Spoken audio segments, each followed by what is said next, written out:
What is up, you guys? All right, I got one more quick video for you this weekend. So I'm sure you may have seen my cam positioning sensor video where I replaced this guy right here. The code, which I will superimpose because I don't remember what it is once again, basically was telling me I had a cam positioning sensor issue. That was not the case. I believe even say in my last video that I was like, oh, it's weird because this thing's brand new. I dug into the issue a little bit more, and the crankshaft positioning sensor can also cause this exact same code.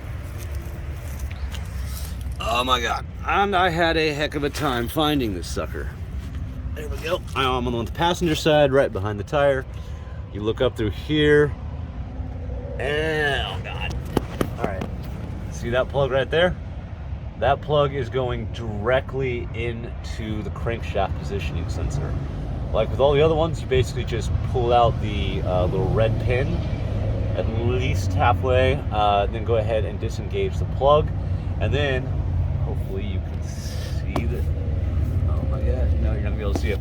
There's one 10mm bolt that's holding on the sensor. All you gotta do is basically take the bolt out and then work the sensor back out, and then work the new one in. It's very tight, just like the camshaft positioning sensor.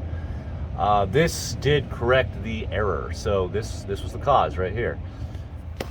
If you guys have any questions, feel free to let me know in the comments, and oh god, I will let you know.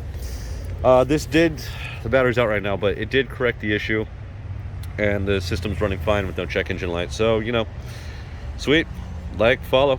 Later.